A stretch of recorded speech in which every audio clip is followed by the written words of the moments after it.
come up on the Santita Jackson Show here on AM 950 Radio. We're on YouTube. We're on YouTube. We're everywhere. And you know what? On a topic this hot, I wonder what's going to happen.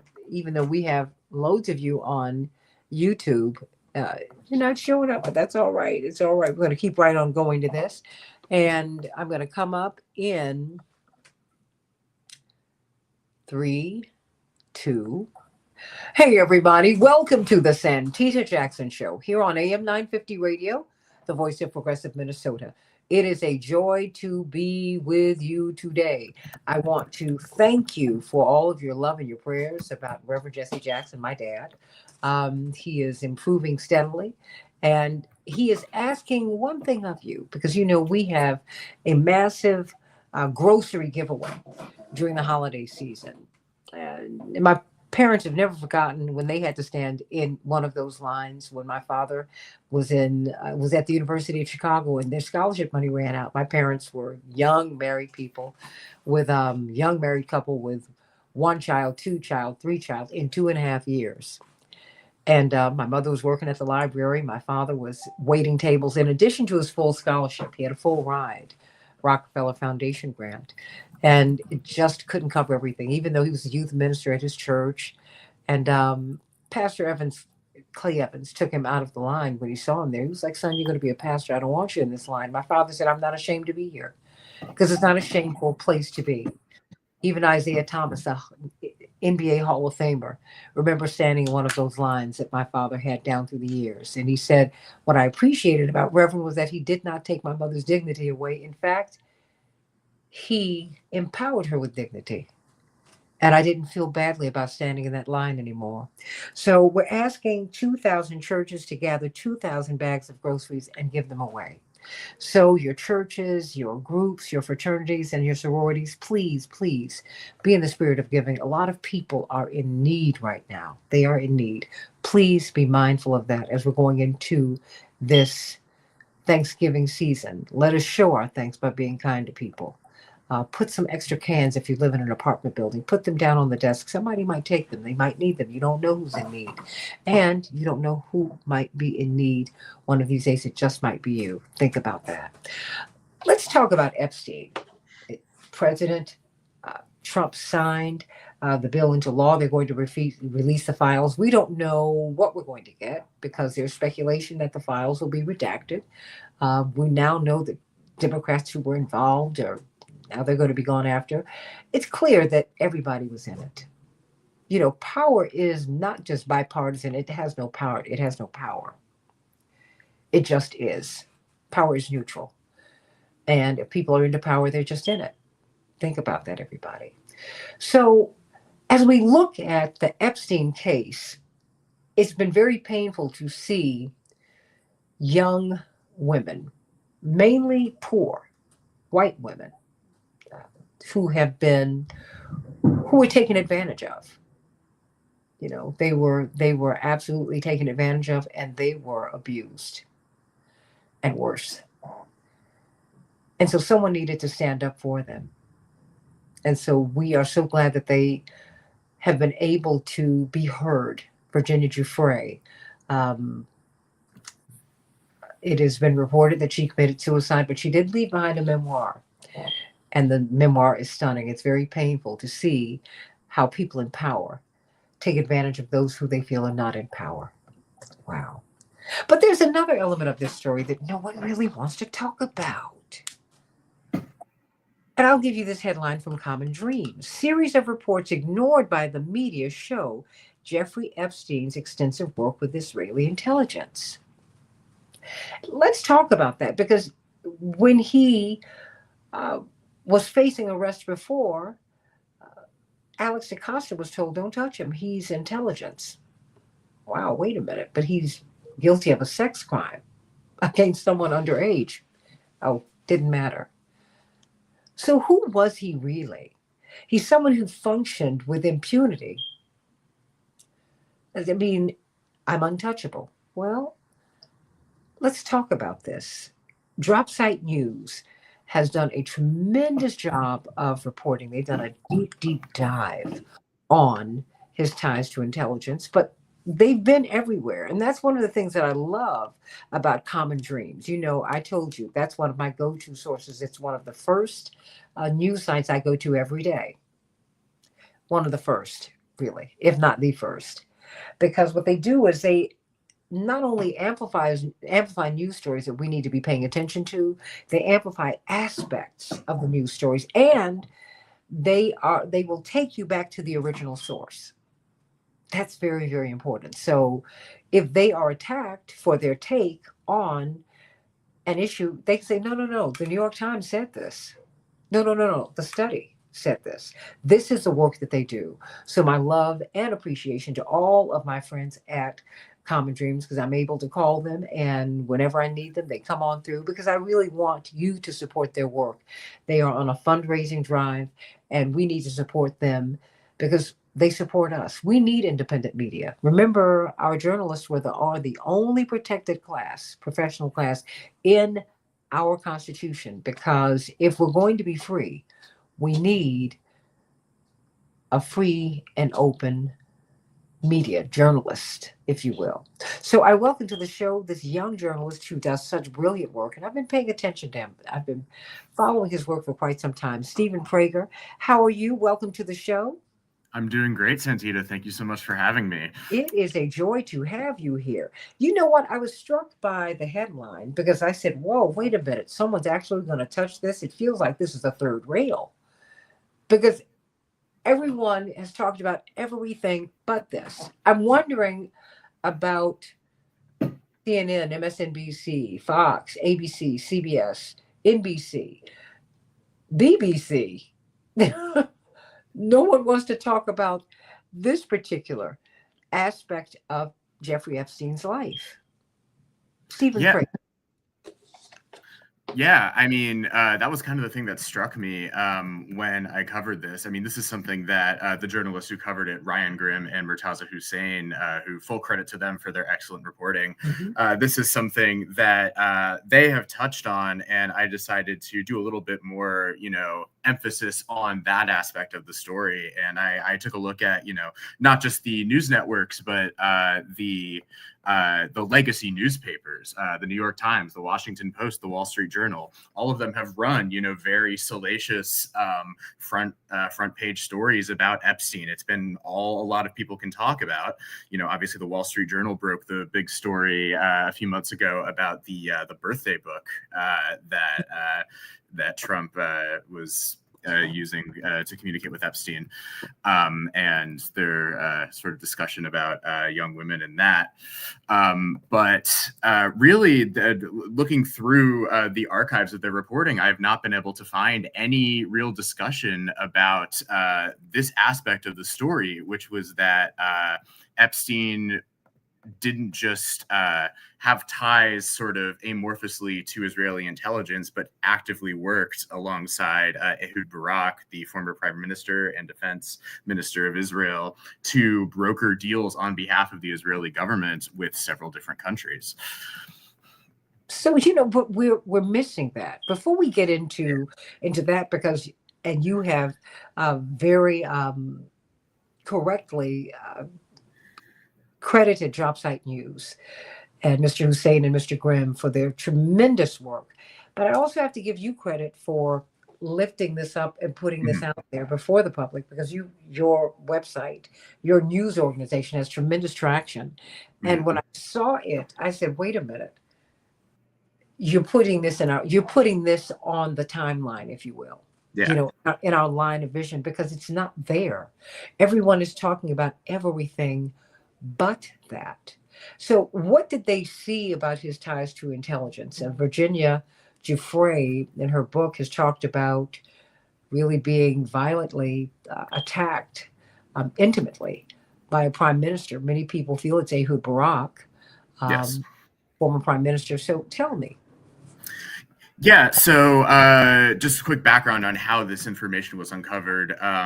A Palestinian hacking group called Handala released this large tranche of more than 100,000 hacked emails, which came from Barak.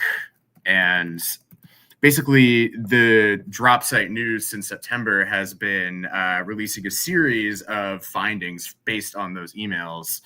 And what they found is that, to quote their reporting, the pair had a very intimate and oftentimes daily correspondence during the period that the emails come from, which was 2013 to 2016. And just for context, that's right after Barack finished up his time as the Israeli defense minister, which he was in for about 6 years. So there, at the time of writing, there were 4 different stories. There has since been a 5th one. But the first one focused on the fact that Epstein was very instrumental in helping Barack develop formal security ties between Israel and Mongolia, which is interesting on its face because I think Mongolia is a country that is often overlooked, but is a very, it's a huge country, first of all, and it's also a very, resource-rich country that, is very economically important in Central Asia. But, in order to establish an Israeli relationship, he recruited powerful friends like Larry Summers, who has been in the news recently for his own connection to Epstein, and served as a former economic advisor to Presidents Clinton and Obama. And he brought him on to serve on a presidential advisory board to help the Central Asia, the country's economy. Basically, they helped to facilitate this agreement for Mongolia to purchase military equipment and surveillance technology from companies that Epstein and Barack had financial ties to. So there's this through line through all the reporting of these men also doing these very self-serving deals that, they're doing things on behalf of Israeli intelligence or, that align with Israel's foreign policy goals, but that would also benefit them as individuals. Another report, which was to me probably the one that America would be the most interested in and implicated in, is efforts for Epstein efforts by Epstein to establish this back channel with the Russian government at the height of the Syrian civil war, where they were trying to persuade Vladimir Putin to throw Syrian President Bashar al-Assad out of power. And that was a major goal of the Israeli government at the time. And they had become, substantially involved in the conflict in a lot of different ways. Barack basically thanked Epstein for setting up the entire line of communication. Even it didn't end up working. They were not able to successfully oust Assad from power. But Barack explicitly thanked Epstein for being the person to put the whole thing together. And another disturbing story was about how Epstein worked with Barack to sell Israeli surveillance tech, which had been previously used in as part of the occupation of Palestine, to Cote d'Ivoire, which is a nation in Western Africa. In 2014, Barack and Epstein were involved in architecting a deal to help that nation's government, which was led by President Alassane Ouattara. They architected a deal essentially to help them purchase technology that ended up being used to create this sort of, it's described as an Israeli style surveillance state.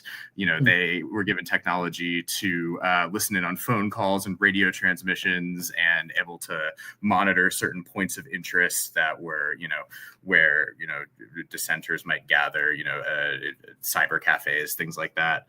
And a quote from the article is that, Ouattara has tightened his grip on power, banning public demonstrations and arresting peaceful protesters, while his Israeli-backed police state has squashed civic organizations and silenced critics. And then the fourth story focused on the fact that Epstein had a prominent Israeli spy stay at his apartment on 3 separate occasions. And that has sort of become further evidence of the fact that he was deeply intertwined with Israeli intelligence. And they're to add more context to this, there has already long prior, for years before this set of documents was released, there had been a lot of speculation about Epstein's ties to Israeli intelligence. And this sort of confirmed, it didn't confirm that he was working as an agent of Mossad, but as Hussein put it, it seemed more like Mossad was sort of working at his direction. It was not Epstein chasing, Ehud Barak. It was Ehud Barak chasing Epstein. And there were a lot of times where it looked like Mossad was working for Epstein instead of Epstein working for Mossad. So, well, let me ask you this: as we look at that, because it's stunning that this aspect of his work has not been fully, it's not been fleshed out. Yeah. And why do you think it's important that we even understand that there is this angle on this story? Well, I think that obviously the American relationship with Israel is under probably the greatest scrutiny that it's ever been in the history of the nation since it was founded in 1948. I mean, and I think trying to understand why that relationship is the way it is essential for any American, because it is our number one recipient of military aid. And there's been a lot of speculation about how Epstein used his network as a source of blackmail. And it has been kind of, just mostly through insinuation and through circumstantial evidence up to this point. But I mean, given what we have learned through these documents, it seems that he was working not just sort of as somebody tangentially attached to Israeli intelligence aims, but as somebody who was actually, helping to carry out, deals. And, Epstein's, there's been such a focus on the sex scandal of it all, which is obviously at the core of why Epstein is an important person and why he was able to, have influence. But I think it's also important to understand, the rise of Epstein as a figure who was able to entrench himself among the elite is very murky. And it helps to understand, I'm not sure you brought this up, but he has there's obviously the background with Ghislaine Maxwell and her father being, widely understood to have been an Israeli intelligence asset. So, well, because Stephen, let me just interrupt here because I want to ask, because it's not as if he was trafficking these young ladies, these girls, really, in the open market. Yeah. They were used exclusively to target the powerful. Right. People who could shape policy, people who were influential. Is that consequential? We don't know. I mean, that's sort of the main question. It certainly is consequential. Obviously, it's extremely consequential to, the women who are the victims of it. I mean, there are over 1,000 women were victims of Epstein during his life. But that's kind of the open question that has major implications potentially for the unique relationship that the United States has with Israel. Because, it is kind of the one country that it's often considered verboten to criticize within Congress, within media a lot of the time. And it's hard to really, it's hard to really get a handle around why that is. And there's obviously, there's geopolitical reasons for that. There are, there's ideological reasons for that. There's the history of persecution of Jewish people. That is a reason why, people feel very strongly about Israel and feel that it's important. But it's often discussed as if it's in kind of a separate category from any other country. And I think especially over these past 2 years, we've seen that, any effort to criticize its actions is met with extreme resistance. So I think understanding everything we can about that relationship, to people within the most powerful people in the country is essential to understanding why that relationship is what it is. Well, it's interesting that you're not yet 30. Yes. No, okay. I'm 26 years old. Okay. And I bring that up because I think that your generation, there are fewer and fewer sacred cows. Yes. With your generation, you all are turning everything. I mean, on the right and the left, you're turning everything on the collective ear, if you will. Mm-hmm. And do you think, because you were willing to not just touch this, but to dive into this and to write this story? Of course, I have to give Common Dreams so much credit for publishing it, but you were interested in it. And help me to understand what it is that you saw that many people are overlooking, because of course we're looking at these women, they're now women, but they recount basically in their girlhoods that they were abused. I mean, I cannot even imagine what these young ladies went through. I mean, my parents almost had me chaperoned at my senior prom. So I'm very serious. My Uncle Saint drove me, but that's another story.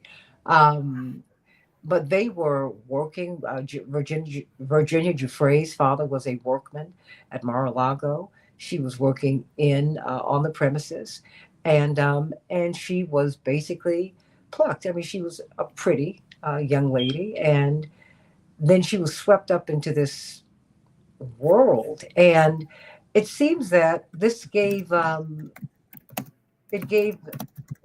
Epstein, he could hold something over people's heads. I mean, because this has become the bane of Larry Summers' existence right now. Yeah.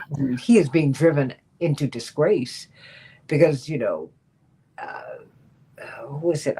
Jeffrey Epstein was trying to talk through with him, trying to have not even an affair, some kind of dalliance with some young lady, although he is married. Yeah, he was asking him for basically advice on how to pick up girls.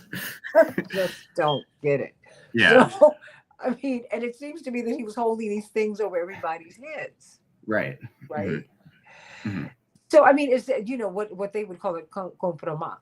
Is that what we're looking at here? Yeah, I mean, again, it's hard to know because there is no smoking gun that said, the United States sold Israel these weapons, in exchange for them not leaking some secret about, Bill Clinton or Donald Trump or whomever. But it is, that is certainly the implication that a lot of people have made, and that these documents certainly suggest is more of a possibility. It's talked about in, I believe it's the piece on Russia and Syria, how Epstein would always had a specific knack for driving the deals and the discussions back to what was beneficial for Israel. So the idea that he may have been involved and was simultaneously, we know that he was scrupulously documenting everything, everything that his the people who he ensnared in this trafficking ring did.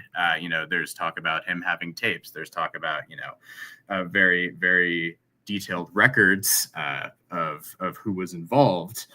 I think that is something that could be used as blackmail. We don't know if it was. I mean, and I think that's something that, the reporters were careful about to not, imply that there's anything more than what we know. I mean, they were very, very clear about, we don't know for sure that he was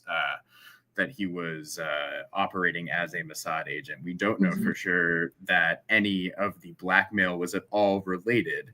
But knowing what we know about him, it's certainly a line of inquiry worth pursuing. And the fact that nobody else in the media, that it has to be done by this, startup investigative outlet, is pretty damning, I think.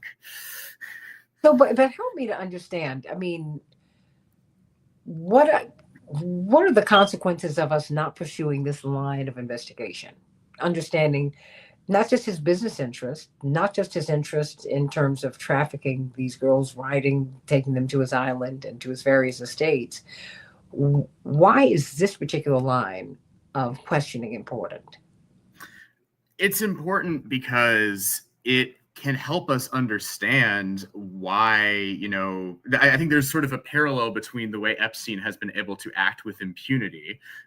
You brought up Alex Acosta and, the sweetheart deal that Epstein was essentially given. Alex Acosta later made into Trump's labor secretary, I believe.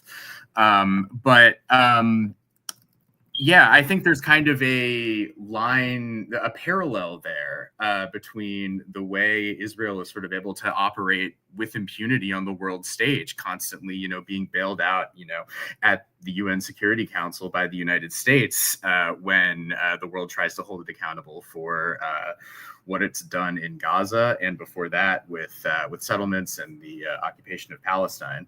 I think understanding why the U.S. feels it's its place to intervene on behalf of Israel in a way that it doesn't do for any other country. And I'm not saying I don't think that Jeffrey Epstein is the reason. Like I don't think that is. I mean, this relationship goes back, like I said, to 1948.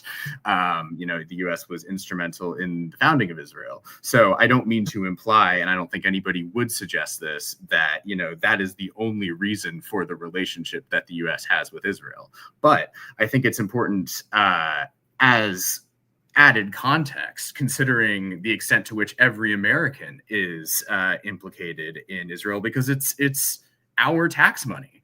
It is our money that is being used to pay for more bombs than any other country, that are being used to kill tens of thousands of children, tens of thousands of innocent people. These are, questions that Americans, we need to understand every single contour of this relationship and decide democratically whether or not it is in our best interest to have this kind of relationship. And Please, you continue. Yeah, I mean, that's kind of the long and short of it, is that, this is a point that many people have made, but, it's often brought up like, well, why is there so much focus on Israel? Why do you not put this scrutiny on other human rights violators? Why not focus on Iran? Why not focus on China, who also do bad things? And I take that point, but I think it's different when it's a country that, it's not just our number one recipient of aid, but it's a country that, annually our lawmakers go to AIPAC and basically talk about, Eric Adams, the mayor of New York, recently went to Israel and talked about how, as the mayor of New York, he was proud to help Israel. Which, is that the responsibility of a mayor of New York? It's very strange. The past this entire mayoral election in New York, Zoran Mamdani was constantly asked questions about would you visit Israel on a trip, it's weird the extent to which American politicians are expected to have this kind of relationship with a specific foreign country. And, especially one that is responsible for what is, day after day, one of the worst crimes of the 21st century. And one that it is, students at my campus. I was a grad student at Indiana University. I just finished up my program in journalism there. During the time I was there, we had an encampment. 50 some odd students were arrested. They called in the state troopers to beat up protesters at our school. So you were there with Bryce Green. I was there with Bryce Green. Yeah. He's here. Oh, great. Okay, yeah, I love Bryce. I actually did a short documentary with Bryce. As It's not published, but yeah, he's somebody I really admire a lot. And he had a sniper rifle pointed at him. He was beaten up by the cops. He was almost suspended from school for 5 years. It was overturned, but he was silenced because he dared to speak out about this. And I think that is, I think especially among young people, I think especially among, young people of Jewish backgrounds, of which I'm one, I think that this is something that, moves a lot of us. And, to see it be met with such backlash, to see it be met with such force where, I'm very privileged to be an American citizen, but there have been people like Mahmoud Khalil, Ramesa Ozturk, these students who have risked a lot more and have been abducted by ICE over the things that they've said, completely peaceful forms of expression. So the fact that these things are being cracked down upon with such force, it's like nothing I've ever seen in my life. And like, I think a lot of people would say they never expected to see in a country that supposedly values free speech like America. I think that we are deeply implicated, and we have a duty to understand why this is the hill that they're dying on. And this is why we have to sacrifice our, the rights that we thought were set in stone and that we took for granted. What do you want us to know before you go? I'm bringing up Jim Narekas of Fairness and Accuracy in Reporting. Hey. He's done, and of course, this is Stephen Prager from Common Dreams. Hi. Young reporter. In fact, they reported on this in Fairness and Accuracy Reporting as well. This is a story that I think this aspect of the story, Stephen Prager, merits our attention so that we can understand really the contours of the story. We need to really know what we're dealing with, to put it very plainly, because I think that missing this element, this crucial element, this will happen over and over and over again if we don't get to the bottom of this. I mean, you don't give someone who has cancer cold medicine, right? Yeah, exactly. Right. It's like, wait a minute, if we want to knock this thing out, Tylenol is not going to do it. You need antibiotic. So what do you want to know? I mean, Jim Narekas, he's been giving us tremendous work, as do you, Jim. Mm-hmm. But Stephen, what do you want us to know before you go? I think check out the work that Dropsite News is doing. They haven't just been reporting on this, but they've been doing outstanding reporting about the situation in Gaza, about other places in the Middle East. So definitely check out their work for great investigative journalism. I would say, keep an eye out. An important point with these Epstein files, you mentioned that they are able to be redacted. One of the reasons in this law that was signed by President Trump that they're allowed to be redacted is for national security reasons. So be on the lookout for that, because anything to do with Epstein's relationship to Israel could probably be, redacted under that justification. But yeah, it is something to keep an eye on just from a media perspective. I'm trying to do that. I'm trying to draw attention to the work that, journalists like Ryan Grimm and Murtaza Hussein do, because it was totally, kept out of the mainstream. And I don't know if you saw, we discussed this earlier, Santita, but the interview that Dana Bash did with Marjorie Taylor Greene, where Marjorie Taylor Greene, as many problems as she had, she alluded to this, and Dana Bash was totally flummoxed by it and basically hadn't even seemed to have heard of it. I mean, that is a national news anchor who is. Well, she was trying to, let me, I'll say, yeah. You don't need to. Yeah. She pushed back on her, Jim Narekas, if you didn't see the interview. Yeah. She was incredulous that Marjorie Taylor Greene would make this point. And she said, wait a minute. She was pushing back on any critique or criticism of Israel. Right. And I'm like, wait a minute, Dana, you've got your point of view, but now you're not being objective.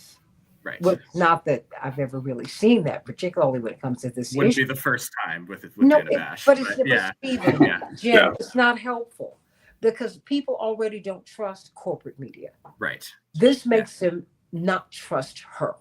Right. Yes. You know, I mean, so for whatever people say about Marjorie Taylor Greene, she has stuck her head out there on this, and she's continued to pursue it by saying, wait a minute, I want to know if any of our leaders have been compromised. Yeah. And I think the fact that she was attacked so aggressively by Trump over this is a sign Yes. that it's touching a nerve with people. You know, it's touching a nerve with people in power. So, yeah, I would say the fact that they're reacting this way, you know, not just on the Israel stuff, but just on the Epstein stuff at large, it shows that this is, you know, a real sore spot for them and that there is something that, you know, they don't want us to know about. So anytime, I think that's the lesson to take away is anytime there is this fierce backlash and where they act like, you know, you are, you know, breaking all the norm, you know, breaking every rule and violating some kind of, you know, code. I feel like that's when you have the greatest duty to look deeper and to dig as journalists or just as a informed member of society. As they say, news is what someone doesn't want you to know. Exactly. Well, now there's that one. There's that. That's rich. But this is, I feel like we're being consumed by that. Yeah. And, you know, there's so little trust. And the fact is, these issues are so consequential, Stephen Prager and Jim Narekas. They're so consequential because we're spending so much money. You have people in America who were denied food. Yeah. And who were denied, healthcare is on the line because they did not want to seat Adelita Grijalva because she would have been the 218th vote. But it turns out now, my goodness, there was only one holdout in all of Congress and all of the House of Representatives who didn't say release the files. What did you read into that? And first you, Stephen, and then you, Jim Narekas. I hadn't planned to have you both on at the same time, but why not? Stephen, are you shocked by this incredible vote in both houses in the U.S. Congress? Well, I think that shows sort of what public pressure does, which is, you know, people raise enough of a stink about it and, you know, basically force the issue that, you know, it became basically untenable for them to just sweep this under the rug. And there's this really striking quote from Troy Niels, who was a rep from Texas, who said he was asked, well, why did you vote for this? Because he was previously opposed to releasing them. And he was like, well, I just saw everybody else was doing it. Like... And it's like, if the other representatives told you to jump off a bridge, would you do that too? Like, but I just thought it was funny, like just the level of conformity and just that these people are running scared right now. You know, like they are. You know, we like to think of our Congress people as, you know, sort of, you know, profiles of courage. Yeah, exactly. But we like to think of our Congress people as, you know, our advocates, but, you know, they are really sort of following what they believe to be their self-interest, and nobody, I guess, except for Clay Higgins for some reason, wanted to be on the wrong side of this, and I think they realized that they had lost that fight. You know, whenever you see a vote in Congress that wins by one vote, that usually means that voting for this is something that is politically damaging. Yeah. And so they allowed as many people as possible to not vote for it. Yes. Exactly. And then when it was clear it was going to lose, almost no one wanted to vote for it because no one wants to be the representative for Jeffrey Epstein. Exactly. Yeah. Nobody wants to be part of the pedophile protection caucus. Yeah. Ouch. Okay. That was rich. But I mean, the thing is, it's such a bad look. And now you can see they're talking about the breach in President Trump's support. Yeah. But you would see that. I think you see it everywhere because people now want to, first of all, it's not a good look to see these women hold up pictures of their young selves and know that they were abused. And these are poor white girls. Yeah. Okay. Now, mind you, I will say this as a Black woman, I don't think we would have the same kind of sympathy if they were Black women. But you know what? I don't care who it is. These are kids. And what is to me the overriding concern is that these were poor children. Hmm. They were children, and because to me, someone who's underage is a child. Yeah. And they were taken advantage of, and they were used because their parents could not or would not fight back. And that to me is absolutely shameful. And it speaks to the rapaciousness of the powerful. This is Yeah. horrible. And you see it in all areas of life, right? In Mhm. all aspects of life. But to me, this is what is so awful. And the fact that the the executive branch is pushing back on it. Congress were too afraid to touch it. Are you serious? Right. These were kids. Hmm. Who does this? Right. And I think that is the other point that I think often gets lost in it. I mean, it is a sex scandal, but it's also a scandal of the powerful preying on the powerless. And I think an interesting sort of coda to all of this that happened was the revelations about Matt Gaetz a few days ago, which were that, the 17-year-old that he is accused of having had sex with for money.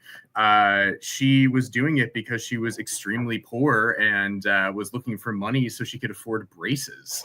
Like that is, I feel like that was such a, like, that just hit me like a ton of bricks reading that, because it shows like just it's emblematic of a lot of the different Epstein stories, but it just shows how, this is this is kind of the world that we live in, where powerful people. This man was almost the attorney general. He was almost the person who would have been put in charge of the release of the Epstein files, and it was too. The scandal with the 17-year-old was too much even for the Trump administration to bear. But the fact that somebody like that was able to serve in Congress with all of that around him, and it is just it's emblematic of the entire thing. And the fact that Epstein was able to get away with this for as long as he did, and was able to rope in so many powerful people and be protected, and that they're still being shielded from accountability, and that they had to put in such a fight is really evidence of that. They're being shielded by the media as well. Yeah. I thought the way that the New York Times wrote up that Matt Gaetz story was really striking. Explain, Jim. It described this girl as ending up having sex with men for money. Like this is something that just happened. It's not something that happened to her. It's not something done by Matt Gaetz. It's just so happened. It was framed in the most abstract, bloodless way to try to make this seem like an interesting sociological story. Well, also it made it sound like she was less virtuous. Yeah. And that she was just out here trying to take advantage, if you will. Let's just go down the rabbit hole a little bit. Yeah. A powerful man. Yeah. Instead of a powerful man looking at someone who's underage, someone who needs her teeth fixed. Yeah. And the Epstein emails that were released have a number of emails between Epstein and a New York Times reporter. Yeah. Using Epstein as a source, and that was a relationship that existed for a substantial period of time. Mm-hmm. And I also think it's worth highlighting that a lot of these people, Larry Summers most, egregiously, were in communication with Epstein well after he had already been convicted of procuring a minor for sex. That was in 2008. He was talking to Epstein days before he went to prison in 2018. So it's not like these people can plead innocence or just that they didn't know. Yeah. I mean, same case with Ehud Barak, where, obviously he's, been accused of much more heinous things, but at the very least, there's no way he didn't know exactly who Jeffrey Epstein was. Yeah. It was not only after he had been convicted. So, someone who wanted to know would find out, but he was notorious by that point. Right. Yeah. He was famously Jeffrey Epstein. Yeah. And that didn't seem to discourage his pen pals at all. Yeah. But Jim, this is also a man. Larry Summers is someone who's extremely powerful and influential. The former president of Harvard University. You can be... And the former Treasury Secretary. But I'm just saying Harvard puts you on a certain trajectory. If you if you go there. I mean, please, people look at me differently when they found out I was accepted there. Just I didn't even go. Just I mean, because that's such is the aura of Harvard. Yeah. And then, which of course, former, I mean, the head of economic advisors for the country. I mean, my goodness.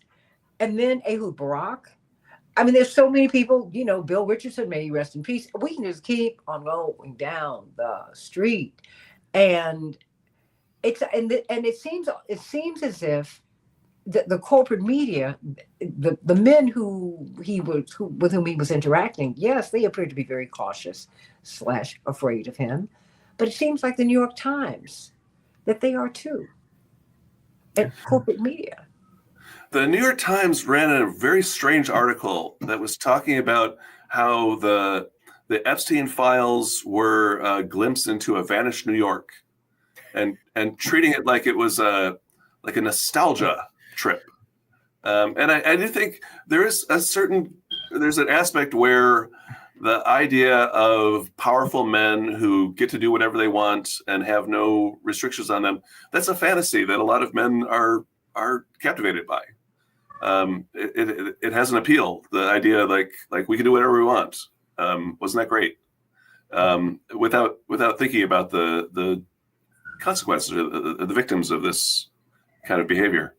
But Jim and Stephen, the fact that they're ignoring this other aspect of his life, to me, how do you read that?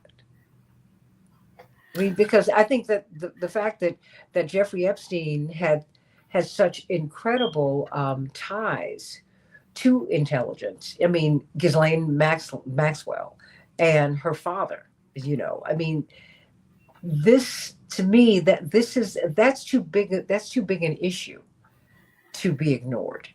Because the implications, what are the implications of that, of his ties to intelligence? There is a long tradition of leaving out Israel when things are discussed. If you're talking about, I remember a recent story in the New York Times about press freedom, and talking about how bad things were. And Israel is almost at the very bottom of the list for attacks on journalists because of the large number of journalists that they've murdered in Gaza. But Israel was not mentioned. This is in the New York Times, which obviously writes about Israel quite frequently, but not when it puts Israel in a negative light. It's there's a touchiness. I think it's the success of the Israel's big victory was convincing people that Zionism and Judaism are the same thing. Mm-hmm. And so if you're criticizing Israel, isn't that kind of anti-Semitic? Isn't it kind of anti-Semitic to talk about how Epstein was basically working as an agent for Mossad? That's anti-Semitism, and that's the vibe that comes out, and it makes people back away from stories like this. Yeah, I think that's also a reason why, this needs to be brought more into the mainstream, because if we leave it up to people like Marjorie Taylor Greene, who does have a history of saying anti-Semitic things, yes. Or people like Nick Fuentes or Tucker Carlson, who obviously Nick Fuentes goes all the way, but even Tucker Carlson goes pretty far in that direction. Those are going to be the only people who talk about it. So, when you're getting this, thing that is worth discussing, which is, the relationship between Epstein and Israel and the broader implications for America and Israel, you're also being suckered into whatever ulterior motive that they have for why they want to talk about that, which is, their desire to cast, aspersions about Jewish people as a whole.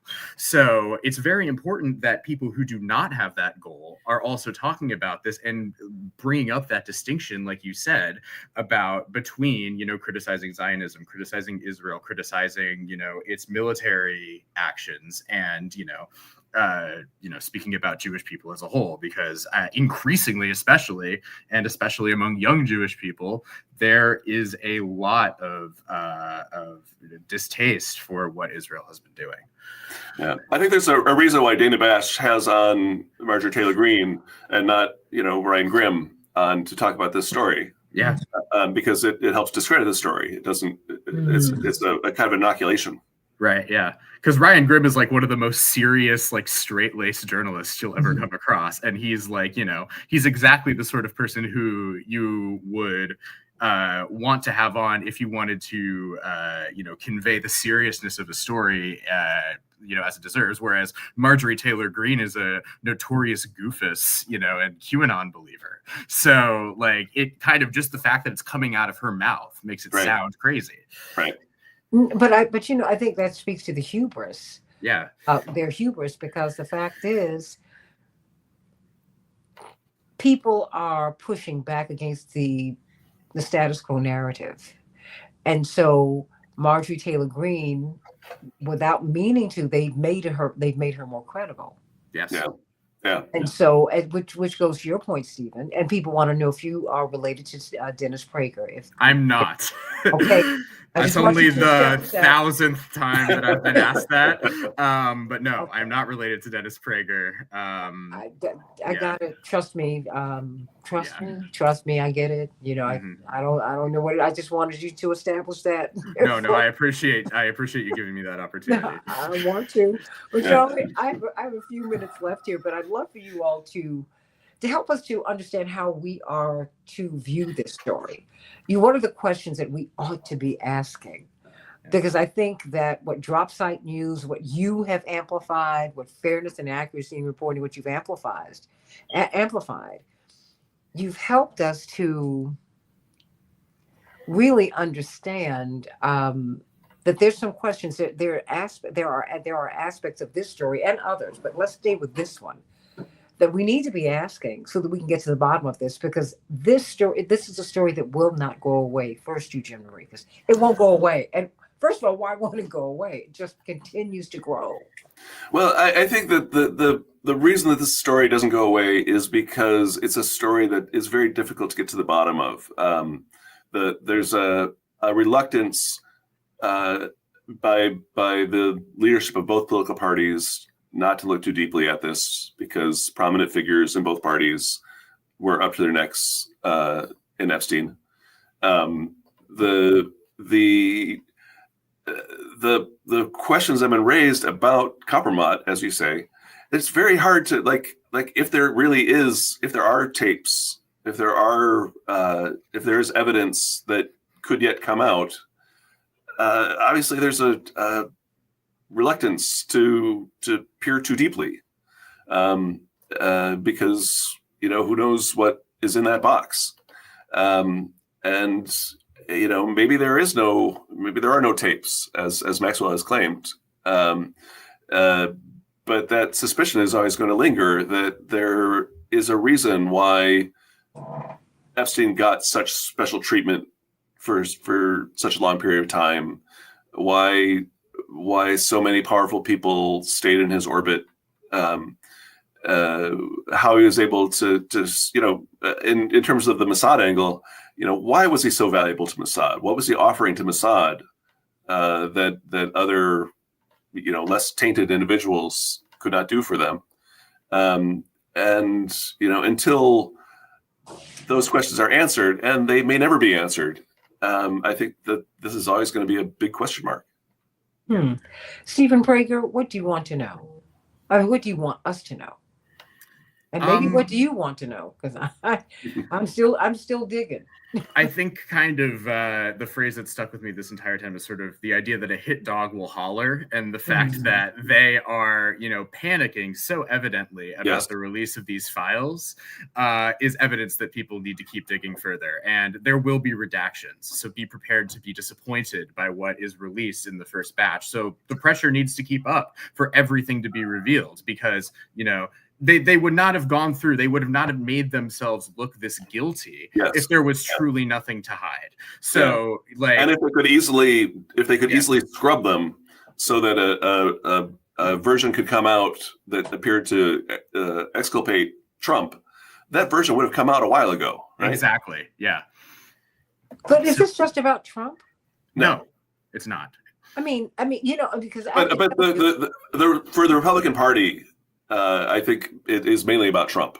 At this moment, but this has been ongoing. This is Yeah. decades long. To me, even making him the focus is offensive because this has been going on for so long, and it involves power has no party.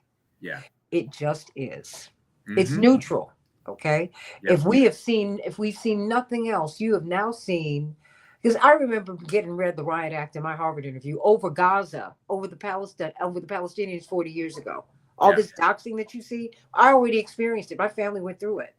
Mhm. When my parents went to the Middle East in '79, our lives were never the same, Stephen Prager. Mhm. Oh my gosh. But that's okay. It was the right issue to take. These people tried to destroy his campaigns. That's Mhm. what that was about. The biggest threats we got were from Rabbi Kahana and all of that. I get it.